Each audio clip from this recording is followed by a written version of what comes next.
My cheating wife returned home from her date with her alpha boss, a fair partner, smiling like nothing was wrong. It was 1:24 a.m. The soft click of our front door snapped me awake. I'd been lying in the dark for hours, pretending to sleep, eyes locked on the bedroom ceiling, wondering how deep her betrayal really went. And now, she was finally home. Her heels clicked against the hardwood floor like a countdown to impact. I sat up, heart pounding, waiting. And then I saw her. Jessica. She walked into our bedroom wearing a black silk dress, low cut, tied around the hips, still smelling like someone else's damn cologne. Her lipstick was smeared just slightly at the corner of her mouth, and her hair, that blonde wave I used to run my fingers through, was a little too messed up to blame on the wind. And she was smiling. Smiling. "Hey, baby," she said like she hadn't just come back from laying with another man. I didn't answer, just stared. "What?" she asked with a laugh. "You look like you've seen a ghost." I wanted to scream, to throw something, but I stayed silent. I was too stunned, too shattered. All I could do was watch the woman I once adored peel off her heels like nothing happened, like she hadn't just destroyed everything.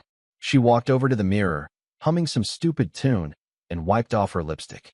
"That new Italian place? Incredible," she said with a smirk. They had this truffle pasta that.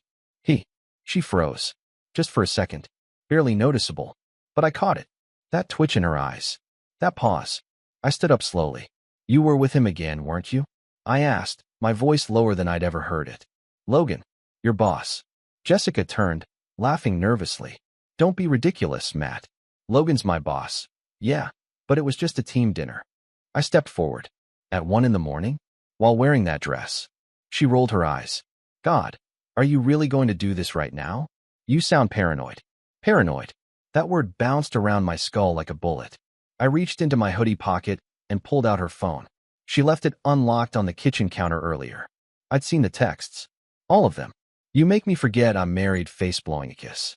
"Tonight was perfect. Can't wait to taste you again. Wear that black dress I like." I tossed the phone onto the bed.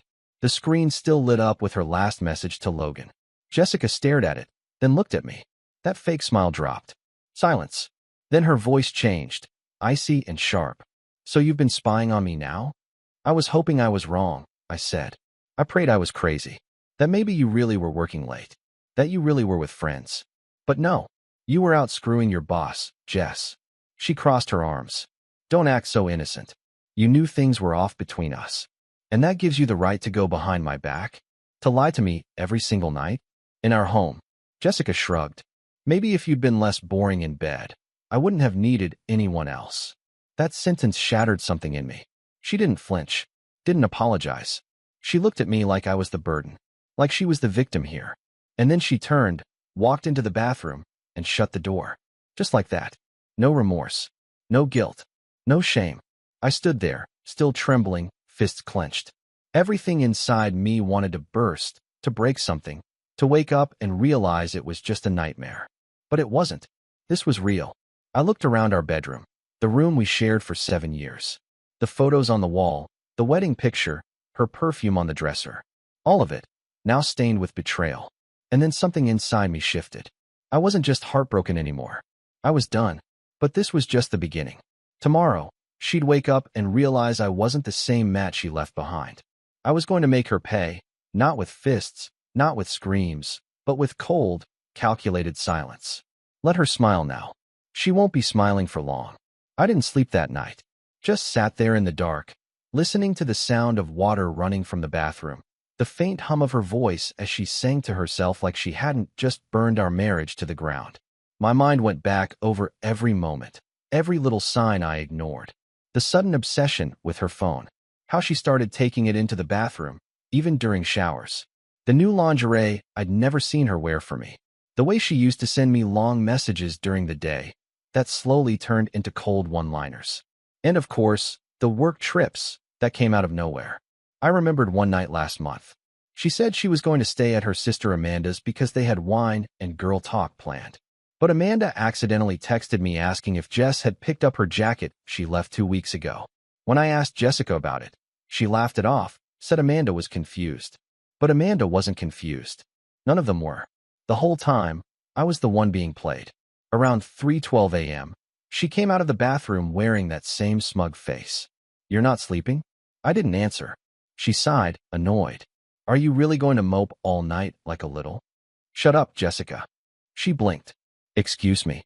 I stood, walked to the dresser, pulled out the small black folder I kept hidden behind some old sweaters. Inside, printouts of texts, call logs, photos from the private investigator I hired 3 weeks ago when my gut told me something was off. I handed it to her without saying a word. She flipped through it. At first, casually. Then her hands started to tremble.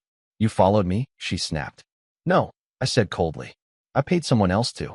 Unlike you, I don't lie to the people I claim to love.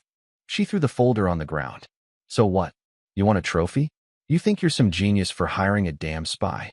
You could have just told me the truth. She laughed. Laughed. Oh, please. You would have cried like a puppy. You always wanted this perfect little world, the dinner dates, the movie nights, the good wife act. But guess what, Matt? That wasn't me. You just didn't see it. I did now. All of it. The real her. Not the woman I married, but the woman she'd become. Cold. Cruel. Shameless. Why him? I asked. Of all people. Logan? The guy who flirts with interns in front of HR. She smiled wickedly. Because he made me feel wanted. Like a woman. Not a roommate with a ring. That one hit deep. She grabbed her pillow, stormed out of the room, and slammed the guest room door. I sat down again, staring at the wall. My ears were ringing. My heart felt like it was being ripped apart by dull blades. But beneath the pain, there was clarity. I knew now. This wasn't about me not being enough. This was about her never being satisfied. She needed attention the way addicts need a fix. She'd always find someone else to make her feel important. And when they were done using her, she'd come crawling back to me with the same fake smile. Not anymore. Tomorrow, I'd see a lawyer. She wouldn't know it yet. I'd let her enjoy her morning coffee, scroll through her texts, maybe even plan another work dinner. Then I'd drop the papers on the table. Quietly, calmly. Let her smile through that. Let's see how that mouth twists when the game flips. By the time the sun rose, I'd already packed half her things. Not sloppily. Not out of anger. Precisely. Calmly. Every dress folded. Every pair of heels tucked into their boxes. I left her the stuff she brought into the marriage. The fancy bags, the overpriced skincare junk, even the ring she'd stopped wearing 2 months ago. I didn't touch the wedding album. That one stayed on the shelf like a headstone. Jessica came down around 9, still in that silk robe, phone in hand, scrolling like her world hadn't just caught fire the night before. She froze when she saw the suitcase by the door. What is this?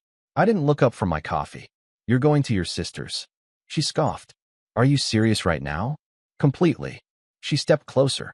Matt, don't be dramatic. People work through this kind of stuff. You think every couple out there is monogamous forever? Grow up. I set the cup down. You lied to me for months. You let me hold you, kiss you, sleep next to you. All while you were letting another man use you like his plaything. I paused. You broke something you can't fix. Jessica narrowed her eyes. Oh, please. Logan's better for me in every way. He doesn't sulk. He doesn't whine. And he actually knows what he's doing in bed. I stood up, walked over to her. Slowly. And yet here you are? Still in my house. Still trying to use my money. Still begging for attention from the man you claim isn't enough. That shut her up for a second. But not for long. You want me gone? Fine. You'll regret it. You think some boring divorce is the end of me? I'll get half, Matt. Maybe more. I'll bleed you dry and leave you with your little bitterness and your sad apartment. I nodded slowly. Try it. Just know, I've already locked the bank accounts. Canceled your cards. My lawyer's expecting your call. Her face went pale. Not from fear. From rage. Pure, toxic rage. You're an idiot, she whispered. Logan's going to take care of me anyway. I'll be living better than ever. Great, I said. Then you don't need anything from me. She grabbed her phone, dialed fast, put it to her ear. Hey babe, he's kicking me out. Yeah, like right now. Can you come pick? She stopped. Silence. Then, what do you mean you're busy? Her tone shifted.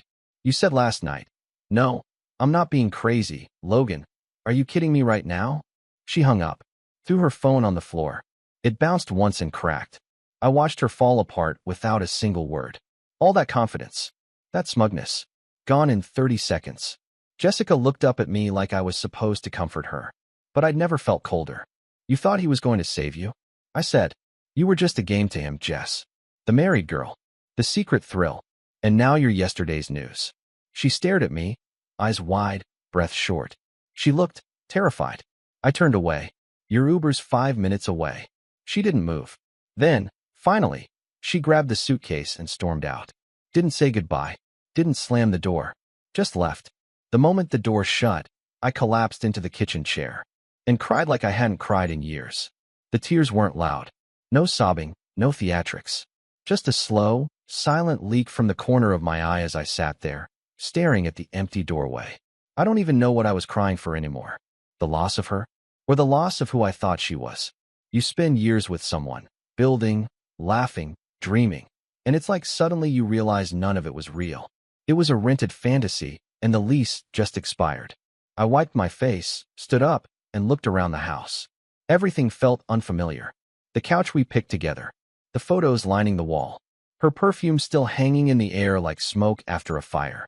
I walked to the fireplace, pulled down the picture frame of our anniversary trip to Aspen, the one where she wore that white beanie and clung to me like I was the center of her world. What a damn joke. I opened the back, took out the photo, and tore it right down the middle, right through her smile. My phone buzzed on the counter. It was Amanda, her sister. Amanda, hey. Jess is crying her eyes out here. What happened? I stared at the screen for a full minute before replying. Me. Ask her about Logan. 3 dots appeared, then disappeared, then silence. Figures. Nobody ever wants to get in the middle, even when the truth's obvious. By noon, I started clearing out everything. Her books, her makeup from the bathroom, even her fancy wine glasses. I boxed it all and labeled it, Return TO Sender. Around 3, I heard a knock at the door. I opened it to see her standing there again. Hair tied back, no makeup, hoodie and leggings. A look she hadn't worn in months. I forgot my laptop, she muttered, eyes low. I stepped aside. She walked in like a ghost of the woman who strutted through the house last night. No words, just straight to the office, grabbed her MacBook, and paused at the door. Matt. I didn't answer. I don't know what to say. I finally looked at her. And for the first time, I saw it, the crack in the mask. The girl who knew she'd gambled everything for a thrill and lost. But I didn't care. I already said everything that matters. She opened her mouth like she wanted to explain, to rewrite history, but I didn't give her the chance. Just go, Jess. She nodded and left. This time, I locked the door behind her. And then I did something I hadn't done in weeks. I opened the windows, turned on some music, and started making dinner. For myself. Just me. No pretending. No fake smiles. It was the first quiet I'd had in a long, long time. That night, the silence wasn't empty. It was peaceful. No fake laughs echoing down the hallway. No lies clinging to the air like smoke. Just the sound of a pan sizzling and the quiet hum of the fridge. I sat alone at the dinner table, eating scrambled eggs and toast, and realized how rare it felt to actually enjoy my own company. For so long, I'd been performing, trying to keep things together, walking on eggshells around her moods, her absences, her sharp tongue. I didn't even notice how heavy that had become until the weight lifted. But peace has a strange way of making you feel everything all at once. I wasn't over it. Not even close. That kind of betrayal doesn't evaporate overnight. It stays in your bones, like winter. I could still hear her laugh in my head, the mocking one she used when she thought she had the upper hand. I checked my phone. No messages. No calls. A part of me, the idiot part, expected her to send something. An apology. A threat. Anything. But there was nothing. I opened Instagram and saw she'd posted a story. Just a black screen with the words, "Some people only love the version of you they can control." I almost laughed. That's what she thought this was. Control? No, Jessica. You weren't controlled. You were trusted. And you shattered that trust like it meant nothing. I closed the app, took a long shower, stood under the hot water until my skin burned a little, tried to let the heat wash away the filth she left behind. Around midnight, the doorbell rang. I froze, walked slowly down the stairs, peered through the peephole. It wasn't her. It was Logan. Smug bastard, standing there in a pressed shirt, like he'd just come from some overpriced bar, hair slicked back, jaw clenched like he owned the world. I opened the door halfway, didn't say a word. He looked at me, hands in his pockets. "Hey," he said, like we were old friends. I didn't answer. "I didn't come here to fight," he added quickly. I just wanted to clear the air. I stepped out onto the porch, shut the door behind me. "You've got 30 seconds, I said flatly. He nodded, glanced around, then looked me dead in the eye. "Jessica meant nothing," he said. That was his opener. I didn't know how far it went until she started talking about leaving you. I told her to back off. I told her I wasn't going to be part of some homewrecker drama. I'm not trying to ruin lives, man. I stared at him. You already did. He raised his hands. Look, I get it. I screwed up, but I didn't think she'd. What? Fall apart when you cut her off. He paused. Yeah, that hit home. You don't need to worry, I said, stepping closer. You're not part of this story anymore. But if you ever show up at my house again, I won't be this calm. He opened his mouth to say something else, then thought better of it. Turned. Left. I watched him walk down the sidewalk, get into his Mercedes, and drive off into whatever pathetic chapter of his life came next. Then I went back inside. Locked the door. Again. The next morning started with sunlight, not stress. No makeup brushes clattering in the bathroom. No passive-aggressive slamming of kitchen drawers. Just a soft golden light creeping through the blinds and the faint hum of the city waking up. I made black coffee, sat by the window, watched people walk their dogs, joggers pass by. A couple arguing at the corner like nothing else in the world mattered except whose turn it was to take out the trash. The normalcy of it all felt surreal, like I'd just stepped out of a hurricane into a quiet park. But the storm hadn't passed completely. There were messages, texts from mutual friends, all dancing around the subject. Heard about you and Jess. Everything okay? Or, I never liked Logan anyway. They acted like I'd broken a vase. Something minor. Fixable. But nobody really understood. You don't just get cheated on, you get hollowed out. You question every memory, every kiss, every time she said, I love you. You start wondering if any of it was real, or if you were just a convenience. A placeholder until something shinier came along. Around noon, my lawyer called. Papers were drafted. I just needed to sign. I drove over, calm as a monk, and put my name where it needed to go. A clean break. No alimony. No shared property beyond what I'd already packed for her. We had no kids, thank God, so there were no custody battles or ruined holidays to fight over. Just signatures. Ink on paper.